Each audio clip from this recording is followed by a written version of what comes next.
वाले हैं भक्ति काल के विषय पे।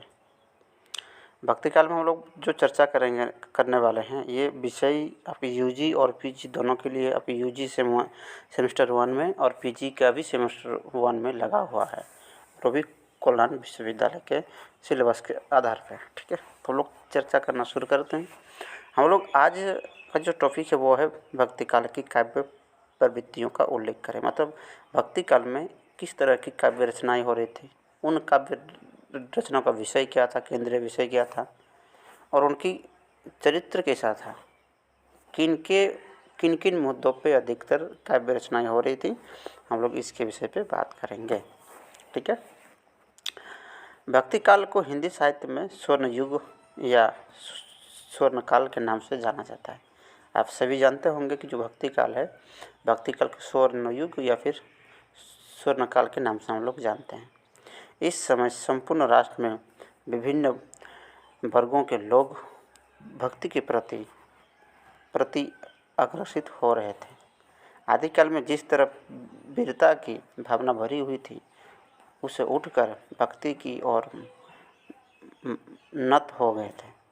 मतलब हम जब आदिकाल को पढ़ते हैं, आदिकाल में कहते हैं कि जिस तरह से हर एक कवियों के रचनाओं में वीर रस प्रधान था, खाली वीरों के बारे में रचना हो रही थी, उससे उलट भक्ति काल में हर एक व्यक्ति के मुंह से, हर एक कवियों के मुंह से, हर एक सामान्य जनमानस के जीवन में भक्ति भाव का जो रस था, भक्ति भाव की जो विचारधारा थी, भक्ति भाव मतलब ईश्वर के प्रति जो संवेदनाएं थी, वो हमारे बीच आने लगा था।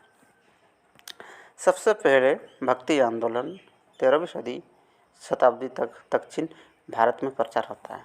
हम जब भक्ति काल में भक्ति आंदोलन की बात करते हैं, तो भक्ति आंदोलन जो है वो 13वीं शताब्दी में पहले दक्षिण भारत से हमारे उत्तर भारत आते हैं। इस तरह दूसरे चरण में उत्तर भारत तक भक्ति का आंदोलन होता रहा है। पहला चरण में दक्षिण भारत होता है, दूसरा चरण में उत्तर भारत होता है, और इस तरह से 17वीं शताब्दी तक भक्ति आंदोलन चलते रहे। और 17वीं सदी तक भक्ति आंदोलन क्या होता है, चलते चलते हमारे सब पूरे देश में फैल जाता है। अलग अलग इतिहासकारों ने समय सीमा अलग अलग माना है। हम जब भक्ति काल के टाइमिंग की बात करते हैं, समय की बात करते हैं, तो अलग अलग इतिहासकार इसका समय अलग अलग मानते हैं। लेकिन आचार्य रामचंद्र शुक्ल ने हिंदी साहित्य के इतिहास में जो भक्ति काल का काल विभाजन किया है, उसे तर्कसंगत माना जाता है। आप सबको ज्ञात होगा कि जो भी आप लोग इतिहास पढ़ते होंगे, हिंदी साहित्य के इतिहास, तो हिंदी साहित्य के इतिहास में 2-3 ऐसे बड़े इतिहासकार रहे हैं जिनका कथन, जिसका लेखन और जिसकी तर्कसंगत को लोग अधिकतर पसंद करते हैं, मानते हैं। और उनमें से एक है रामचंद्र शुक्ल, दूसरा हजार प्रसाद त्रिवेदी जी, तीसरा है रामकुमार वर्मा या फिर राहुल संकीर्तन। तो उसमें से जो शुक्ल जी का थॉट है कि वो कहते हैं कि जो भक्ति काल का समय है वो 17वीं शताब्दी ही है, और हम लोग शुक्ल के हिसाब से भक्ति काल का समय 17वीं सदी मानते हैं।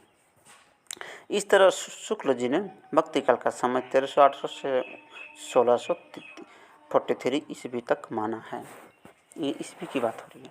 आप जब विक्रम संवत में देखोगे तो शुक्ल ने ही 1350 से 1700 ईस्वी तक माना है। मतलब है कि ईस्वी और विक्रम संवत में अंतर है। आप जब विक्रम संवत की बात करते तो विक्रम संवत ईस्वी से समथिंग 57 या 57 साल आगे चल रहा होता है। ठीक है, इसलिए ऐसा रखा गया है। भक्ति काल प्रमुख प्रवृत्ति तथा विशेषताओं को इस प्रकार हम बांट सकते हैं। हम जब भक्ति काल की काव्य प्रवृत्ति की बात करते हैं, साहित्यिक प्रवृत्ति की बात करते हैं, तो हम उसको इस तरह से बांट सकते हैं। भक्ति काल का जो पहला काव्य प्रवृत्ति है वो क्या है, भक्ति निरूपण। भक्ति निरूपण भक्ति निरूपण की जो बिंदु है वो क्या कहते हैं कि उस समय मुक्ति के लिए एक भाव साधन के रूप में भक्ति को अपनाया जाता था।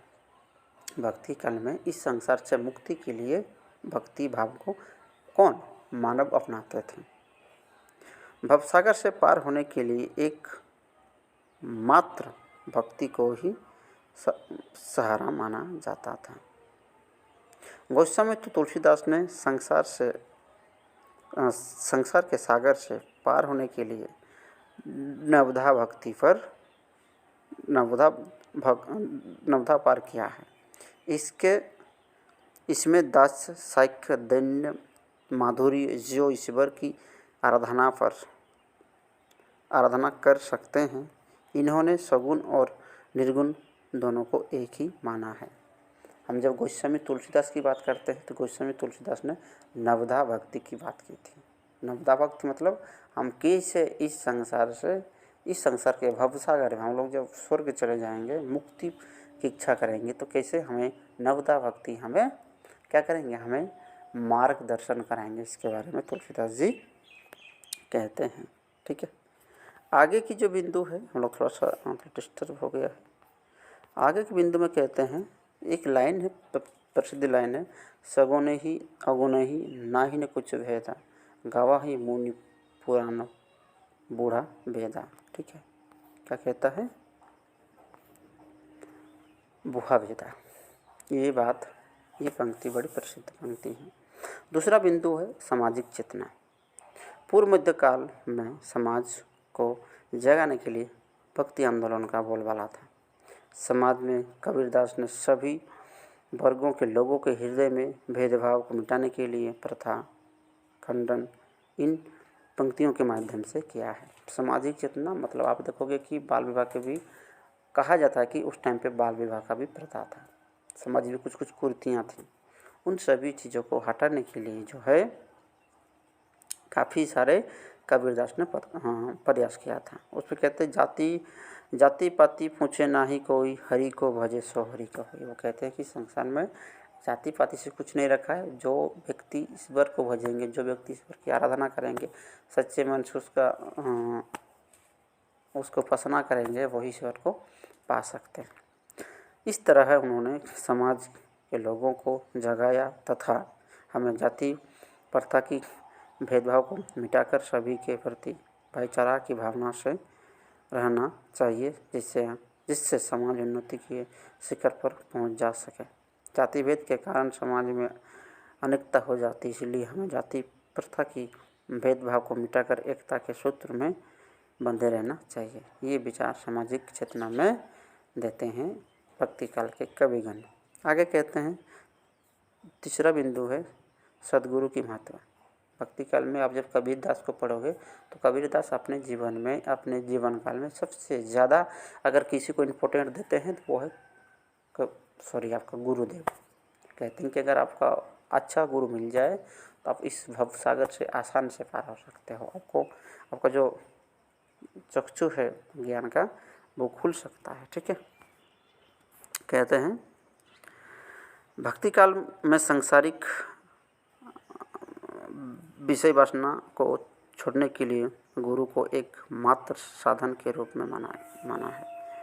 भक्ति काल के सभी लोग सामाजिक विषय वासना में लीन हो गए थे। कबीरदास अपनी गुरु रामानंद की कृपा से इस सांसारिक जाल को काटकर बाहर निकल पाया है।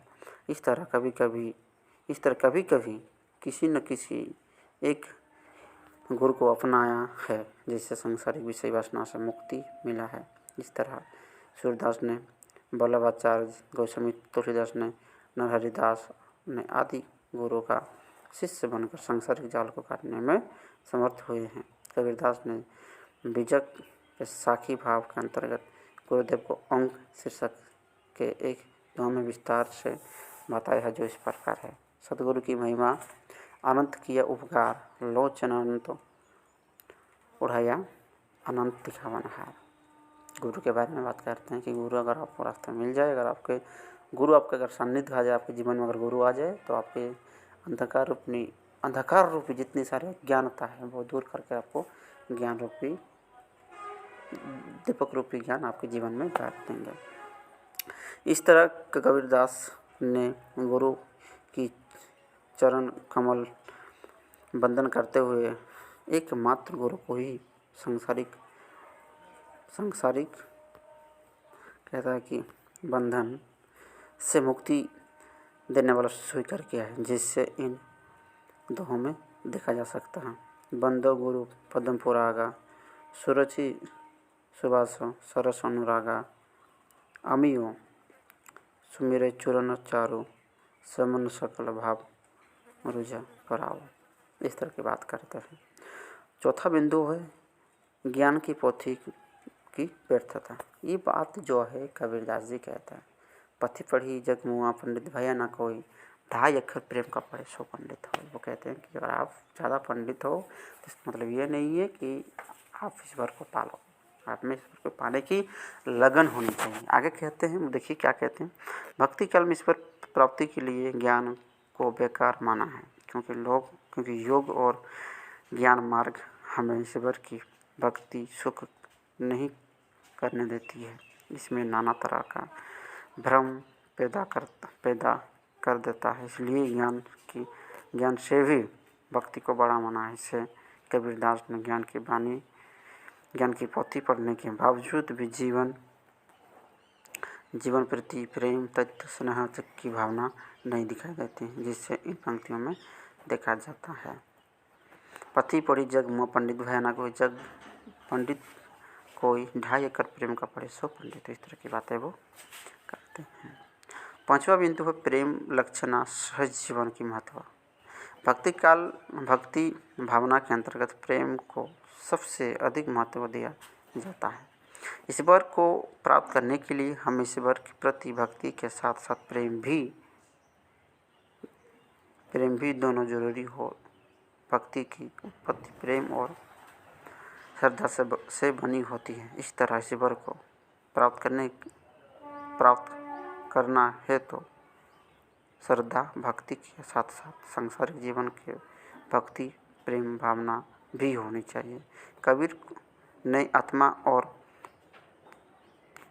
पुरात्मा दोनों को प्रिय के रूप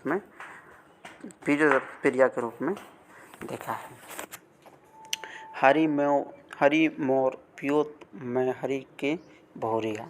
इसमें एक बात है कि भक्ति काल की जो निर्गुण धारा में एक सूफी आते हैं। सूफी लोग कहते हैं कि हरि जो है हमारे क्या है, हमारे पति है, और हम हरि के क्या है, पत्नी है। मतलब हरि हमारे बहुरियाँ हैं, हमारे पति देव हैं, और हम उनके क्या है, प्रेमी हैं। ठीक है। इस तरह हमने जीवन में सहज रूप से ईश्वर को